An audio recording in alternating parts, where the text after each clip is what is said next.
Good evening everyone, कैसे हैं आप सब लोग। मेरा नाम है राहुल और मैं दूंगा आपको सीडीपी का प्रैक्टिस सेट प्लस इसमें होंगे मैथ के क्वेश्चन। तो बने रहिए हमारे साथ। पहला क्वेश्चन है आपका, देखो तात्कालिक आवश्यकता मतलब तुरंत कोई आवश्यकता आपको हुई तो आप कौन सा परीक्षण कर दोगे जल्दी से। मतलब अभी आपके स्कूल में कोई दिक्कत हो गई, तुरंत आपको परीक्षण करना पड़ेगा अप्रमापीकृत। अप्रमापीकृत कौन करता है, ये टीचर वगैरह करते हैं इनको, ठीक है। निदानात्मक शिक्षण होता है, परीक्षण नहीं होता, पहली बात याद रखना। निदानात्मक शिक्षण में पहचान की जाती है कि बच्चे को क्या दिक्कत आ रही है पढ़ने में, ठीक है। उपचारात्मक शिक्षण किस पे आधारित है, अनुदेशात्मक पद्धति पर, ठीक है। ये सब याद रखना। आंसर हो जाएगा इसका बी। आंसर क्या हो जाएगा, बी। नेक्स्ट नेक्स्ट है शिक्षा की राष्ट्रीय नीति। शिक्षा की राष्ट्रीय नीति 1986। सबसे पहले कब आई थी शिक्षा की नीति, 1968 में।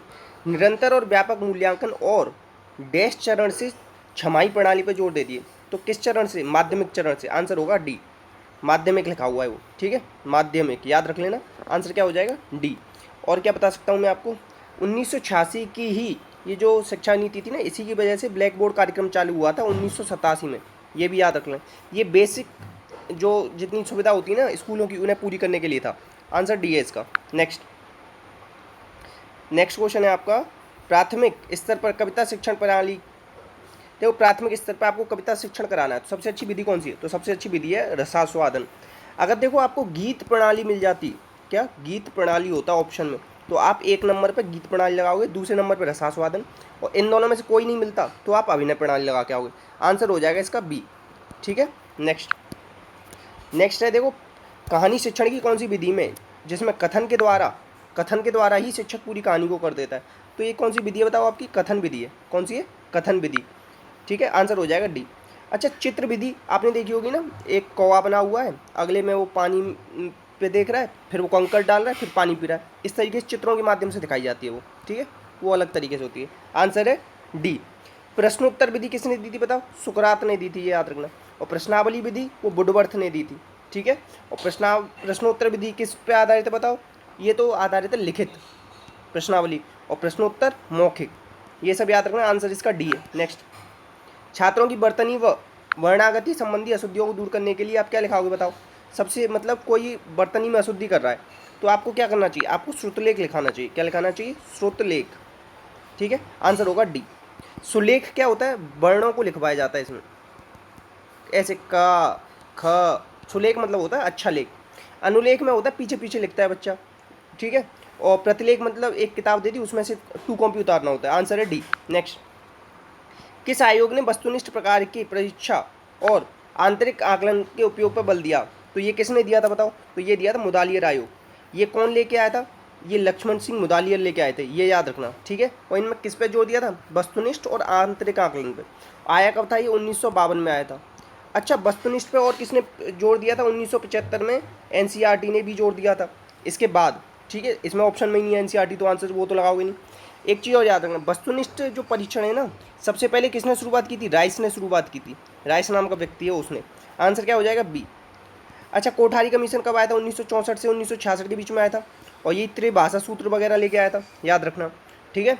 और एक डीपी डिस्ट्रिक्ट प्रोग्राम एजुकेशन, ये कब आया था, ये आया था 1993 में, ये भी याद रखना, ठीक है। और ब्लैक बोर्ड तो 1987 बताई दिया मैंने आपको, और आप याद रख सकते हो क्या, बस इतना याद रखो। नेक्स्ट, अच्छा, वृत्त चित्र कौन सी सहायक सामग्री है। तो देखो ये आ रहा है चित्र, चित्र से क्या आ जाएगा, चित्र देखने वाली। चित्र का मतलब क्या आ जाएगा, देखना। वृत्त मतलब क्या हो जाएगा, एक सेकंड, क्या हुआ ये हटाओ हटाओ, हाँ अब सही है। देखो वृत्त मतलब हो जाएगा, चित्र मतलब हो जाएगा देखने वाली, और वृत्त मतलब सुनने वाली। तो देखने और सुनने वाली होती है। आंसर हो जाएगा सी, ठीक है। अच्छा, एक ग्रामोफोन और होता है, इसी को सीता वाद्य यंत्र भी कहते हैं, सीता वाद्य यंत्र, ठीक है, याद रखना। अच्छा, ग्रामोफोन किससे रिलेटेड है बताओ, श्रव्य सामग्री है, ठीक है। और सीता वाद्य यंत्र, सीता वाद्य यंत्र भी यही होगी, ठीक है। आंसर क्या हो जाएगा, सी। नेक्स्ट, अच्छा, सीता वाद्य यंत्र को आप लोग कंफर्म करना, सीता वाद्य यंत्र कैसी सामग्री है। देखो ये कह रहा है कोलबर्ग के अनुसार वह स्तर जिसमें बच्चों की नैतिकता दंड के भय से नियंत्रित होती है। तो ये पूर्व परंपरागत में होती है। कहाँ होती है, पूर्व परंपरागत में। नैतिकता स्तर, आत्म नहीं, परंपरागत नहीं, पूर्व नैतिक स्तर। अच्छा, कोलबर्ग ने लेवल दिए 3, इसे ही कहा जाता है स्तर, ठीक है, याद रखना। और इन्होंने स्टेज दिए 6, ये भी याद रखना। कोलबर्ग को किसने क्रिटिसाइज किया, कैरोल गिलगन ने। क्यों किया, इन्होंने कहा कि केवल ये मेल के ऊपर इन्होंने आधारित थ्योरी बनाई, फीमेल को नहीं लिया। और इन्होंने 10 से लेकर 16 साल के बच्चों के ऊपर कहानी सुनाई थी, उनसे निकलवाया था। आंसर हो जाएगा ए। नेक्स्ट है देखो, कोलबर्ग के नैतिक विकास के सिद्धांत के अनुसार निम्न में से किस अवस्था में लोगों की आशा और इच्छा पूरी करने के संदर्भ में सही गलत। गुड बॉय गुड गर्ल वाली स्टेज आ गई है, तो ये कब आती है? अवस्था 3 लेवल 2, ठीक है, याद रखना। आंसर क्या हो जाएगा आपका? सी। नेक्स्ट है कोलबर्ग का विकास सिद्धांत निम्न में से किससे संबंधित है? तो इनका नैतिक विकास सिद्धांत था ना, और इन्होंने प्याजे को फॉलो किया था। इनकी किताब है कोलबर्ग की कौन सी? मोरल डेवलपमेंट ऑफ चाइल्ड, याद रखना। प्याजे की कौन सी? Moral judgement of child. सामाजिक विकास की बात कौन करते हैं? वाइगोत्स्की करते हैं। और इन्होंने क्या दिया? ZPD का कॉन्सेप्ट दिया। और क्या कहते हैं? रेसिप्रोकल टीचिंग की बात करते हैं। Questioning, clarifying, summarising, predicting, 4 step बताते हैं, ठीक है। संज्ञानात्मक विकास की बात भी प्याजे ने की, 4 स्टेज बताई। इंद्रियजनित, पूर्व संज्ञात और मूर्त अमूर्त, ये याद रखना, ठीक है। भाषा विकास में चोम्स्की का नाम बहुत ज़्यादा आता है। इन्होंने ही लैंग्वेज एक्विजिशन डिवाइस और यूनिवर्सल ग्रामर थ्योरी दी है। सिंथेटिक स्ट्रक्चर ये भी दिया है। डीप थ्योरी भी दी है, ठीक है, ये भी याद रखना। आंसर क्या हो जाएगा इसका? सी। नेक्स्ट है कोलबर्ग ने अपने नैतिक विकास के सिद्धांत के में किस पे प्रयोग किया? किस विधि का प्रयोग किया था? देखो ये नया क्वेश्चन है, बिल्कुल न्यू क्वेश्चन है, मैंने भी पहली बार पढ़ा है, तो याद रख लेना, साक्षात्कार विधि का किया था। और प्याजे ने भी अपने नैतिक विकास में, प्याजे की जो नैतिक विकास की 2 अवस्थाएं ना, हेट्रोनॉमी, ऑटोनॉमी, उसमें भी उन्होंने साक्षात्कार का प्रयोग किया है, ठीक है, याद रखना। समस्या समाधान विधि में ना गेस्टाल्टवाद का बहुत योगदान है, ठीक है, याद रखना। और कहानी विधि किसने दी है बताओ? कहानी विधि दी है आपकी अरस्तु ने, ठीक है, ये याद रखना। प्रयोजना विधि किलपैट्रिक ने। किलपैट्रिक के गुरु कौन है? John D. तो इसका आंसर मैंने क्या बताया? इसका आंसर मैंने आपको बता दिया, साक्षात्कार विधि। कौन सा बता दिया? साक्षात्कार विधि। नेक्स्ट, तो निम्न में से कोलबर्ग की नैतिक विकास की सिद्धांत की अवस्था कौन सी नहीं है? तो देखो कौन सी नहीं? संवेदी प्रेरक नहीं है। ये तो प्याजे की है। किसकी है? प्याजे की। प्याजे कहाँ के थे? स्विट्जरलैंड के। 4 से 12 वर्ष के बच्चों पर प्रयोग किए। और इन्होंने कितनी किताबें लिखी हैं? 32। और इन्हें उपलब्धि कब मिली? 1936। ये सब याद रखना। और क्या याद रख सकते हो आप याद रख सकते हो, बस इतना याद रखो। इनकी एक किताब है child conception of physical world, ये बहुत ज़्यादा पूछी जाती है, ये याद रख सकते हो बस। आंसर हो जाएगा सी। नेक्स्ट, अब देखो कोलबर्ग के अनुसार परंपरागत, एक होता है पूर्व परंपरागत, फिर परंपरागत, फिर उत्तर परंपरागत, ठीक है। परंपरागत के जो बच्चे होते हैं ना, वो होते हैं 10 से 13 वाले। 10 से 13 परंपरागत, और 4 से 10 क्या होते हैं? पूर्व परंपरागत। और 13+ वाले होते हैं उत्तर परंपरागत। इन्होंने कहानी किसको सुनाई थी? 10 से लेकर 16 वर्ष के बच्चों को। ये सब चीज़ें अलग अलग हैं, याद रखना, ठीक है। तो आंसर क्या हो जाएगा इसका? परंपरागत में कौन सा आएगा? परंपरागत में आएगा, आंसर होगा बी। आंसर क्या हो जाएगा? बी। नेक्स्ट, कोलबर्ग ने अपने नैतिक तार्किक सिद्धांत का प्रतिपादन करने के लिए किए गए शोध में आयु वर्ग, वही ऊपर पूछ रहा था ना, 10 से 16 वर्ष के बच्चों को लिया था। 10 से 16 वर्ष, आंसर सी। नेक्स्ट, अब देखो जीन प्याजे के नैतिक विकास की अवस्थाएं, हेट्रोनॉमी ऑटोनॉमी बता रहा था ना ऊपर ही, तो ये दोनों है, स्वायत्त और परायत्त। आंसर हो जाएगा पहला और तीसरा, आंसर हो जाएगा बी, ठीक है। और जीन प्याजे के 3 बच्चे थे। देखो जब कोहलर ने चिंपैंजी जिसका नाम सुल्तान पूछ लिया था, तो हो सकता है जीन प्याजे ने अपने 3 बच्चों पर प्रयोग किए, उनके नाम पूछ ले। तो लॉरेंट, ल्यूसेन और जैकलिन, नाम याद रखना। 2 लड़कियां हैं, 1 लड़का है इसमें, ठीक है। नेक्स्ट है जोन ऑफ प्रॉक्सिमल डेवलपमेंट, ऊपर ही बता रहा था ना, वाइगोत्स्की ने दिया। और वाइगोत्स्की ने क्या दिया था बताओ? वाइगोत्स्की ने इसके फोल्डिंग टर्म को यूज किया था, जिसको कि दिया था ब्रूनर ने, ये याद रख लेना, ठीक है। और क्या याद रख सकते हो? इन्हें क्या कहते हैं? सेकंड वेव ऑफ कंस्ट्रक्टिविस्ट या सोशल कंस्ट्रक्टिविस्ट कहा जाता है, ठीक है। स्किनर ने प्रयोग किया था चूहों पे और कबूतर पे, कब किया था? 1938 में। कैसे थे ये? सफ़ेद थे। और याद रख सकते हो चैनिंग, शेपिंग, इन सब का कॉन्सेप्ट किसने दिया? इसी ने। प्रोग्राम्ड लर्निंग, ठीक है, और ऑपरेंट कंडीशनिंग, इंस्ट्रूमेंटल कंडीशनिंग, ये सब इसी के कॉन्सेप्ट हैं। बंडूरा का क्या है? सामाजिक अधिगम सिद्धांत। सामाजिक अधिगम सिद्धांत डोलार्ड और मिलर ने भी दिया है, ये भी याद रखना, ठीक है। और क्या याद सकते हो? ये याद रख सकते हो बंडूरा ने जो प्रयोग किए थे ना, बोबोडॉल पे किए थे, ठीक है। और इनके 4 स्टेप हैं, attention, retention, reproduction, motivation. Answer क्या हो गया इसका? आंसर हो गया डी, आंसर हो जाएगा डी।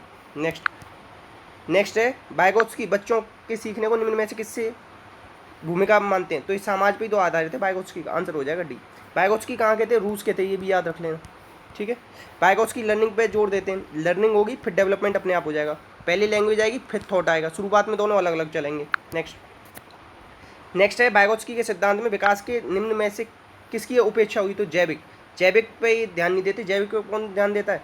ये देता है कौन? प्याजे ने तो स्टेज बताई। और प्याजे ने विकास को क्या बताया? डिसकंटिन्यूअस होता है। और बेसिक विकास को क्या मानते हैं हम? कंटिन्यूअस, ठीक है, याद रखना। प्याजे के अकॉर्डिंग पूछे तो डिसकंटिन्यूअस लगाना। नेक्स्ट है इसमें वाइगोत्स्की और पियाजे के परिप्रेक्ष्य का प्रमुख भिन्नता कहाँ है। तो ये क्या कहते हैं, भाषा और चिंतन। देखो पियाजे जोड़ देते हैं चिंतन पे, वाइगोत्स्की देता है भाषा पे। आंसर हो जाएगा सी। नेक्स्ट है वाइगोत्स्की के अनुसार सीखने को पृथक किससे नहीं किया जा सकता। तो इसको नहीं किया जा सकता उसके सामाजिक संदर्भ से। सामाजिक संदर्भ बहुत जरूरी है। नेक्स्ट है निजी भाषा। देखो सोशल स्पीच, सबसे पहले आती है क्या, private speech, sorry social speech, फिर प्राइवेट स्पीच, फिर इनर स्पीच। 3 प्रकार की स्पीच किसने दी, कोलबर्ग ने दी है, याद रखना। एरिक्सन ने देखो 8 स्टेज बताई, ये याद रख लेना। चाइल्डहुड एंड सोसाइटी नाम की किताब लिखी है, ये याद रखना। सिस्टोनिक और डायस्टोनिक ये टर्म दिए, ये याद रख लेना। 3R का कॉन्सेप्ट दिया है। और क्या कहते हैं इन्हें कहते हैं ईगो साइकोलॉजिस्ट कहा जाता है, ठीक है, ईगो पे काम किया था। और क्या याद रखो, जैसे इन्होंने 8 स्टेज बताई है ना विकास की, ऐसे ही किसने, ऐसे ही एक और इंसान है, क्या नाम है उसका, छोड़ो दिमाग पे से उतर रहा है, उसने भी 8 स्टेज बताई थी विकास की, सैनिक करके आता है थोड़ा सा नाम, छोड़ो उतर गया दिमाग से। तो आंसर क्या हो जाएगा इसका, आंसर हो जाएगा बी। आंसर क्या हो जाएगा, बी, याद रखना। नेक्स्ट, इसमें से कौन सी प्रक्रिया पियाजे के संज्ञानात्मक विकास में सम्मिलित नहीं है। तो देखो शेपिंग की बात इन्होंने नहीं, शेपिंग की बात तो स्किनर ने की, स्किनर की किताब बिहेवियर ऑफ ऑर्गेनिज्म, ये सब याद रखना। आंसर हो जाएगा D. Next, gender schema theory. देखो जेंडर स्कीमा थ्योरी का तो एसेलबैन, और देखो अगर इसकी पूछ ले कोहलबर्ग की, तो इसकी याद रखना जेंडर कॉग्निटिव थ्योरी, ठीक है। इसमें 3 स्टेप आते हैं, जेंडर, आइडेंटिटी, स्टेबिलिटी, कंसिस्टेंसी, ठीक है, याद रखना। ब्रूनर की रेलिवेंस ऑफ एजुकेशन किताब है। इनएक्टिव, आइकॉनिक, सिंबॉलिक, ये सब दिए। नव संज्ञानवादी कहा जाता है इन्हें। और डिस्कवरी लर्निंग पे जोर दिया इन्होंने। मास्टरी लर्निंग किसने दी है, वो ब्लूम ने दी है। ब्लूम ने ही बुद्धि का आश्चर्यजनक सिद्धांत दिया है। संज्ञानात्मक, भावात्मक, क्रियात्मक ये स्टेप दिए 1956 में, ठीक है, ये सब याद रखना, ठीक है। आंसर क्या हो जाएगा, एसेलबैन। ये सीधा बस यही क्वेश्चन पूछा जाता है। नेक्स्ट है देखो, अब ये पूछा 2 घनों के आयतन का अनुपात दे रखा है, तो इनकी भुजा बतानी है। तो भुजा बतानी है तो √Q कर दो, तो आ जाएगा 5:3।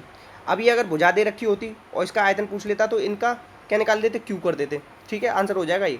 नेक्स्ट, अब देखो 1 रुपये के 2 के हिसाब से खरीदता है, 7 रुपये के 10 के हिसाब से बेचता है, तो क्रॉस मल्टीप्लाई कर दो, 10 = 14, तो 10 पे 4 का फ़ायदा गुणा 100, तो ये कट गया, कितना होगा, 40% गेन हो गया, आंसर होगा सी। नेक्स्ट, देखो 5 रुपये की 6 वस्तुएं खरीदने पर, 5 रुपये की 6 खरीदने पर और 6 रुपये की 5 बेचने पर लाभ या हानि बताओ। तो मल्टीप्लाई कर दो, क्रॉस, 5 × 25, 6 × 36, 25 पे कितने का फ़ायदा, 9 का, 100 पे कितने का होगा, 25 चौका 100, 9 चौक 36% का फ़ायदा हो जाएगा इसे, ठीक है। नेक्स्ट, अच्छा देखो 5 को, एक संख्या को 5 से विभाजित करने पर 3 शेष आता है, संख्या के घन और वर्ग को 5 से विभाजित करने पर क्या शेष आएगा। तो संख्या भूल जाओ, केवल 3 का घन निकालो, 3 का घन होगा 27, वर्ग आएगा 9, को 5 से डिवाइड, 9 × 3 = 27 और 9 और तो क्या हो जाएगा 36/5, 5 × 7 = 35, आंसर आ जाएगा ए, 1 बचेगा। नेक्स्ट, अब देखो 17 की पावर 200 को 18 से भाग करने पे, तो 18 का भाग 17 में दोगे तो -1 बार जाएगा, -1 की पावर अगर सम है तो वो हमेशा 1 ही बचाएगा, ठीक है, याद रखना। अब देखो मैं एक क्वेश्चन देता हूँ, 8 से किसी संख्या को भाग देने पर 4 शेष बचता है। अगर संख्या का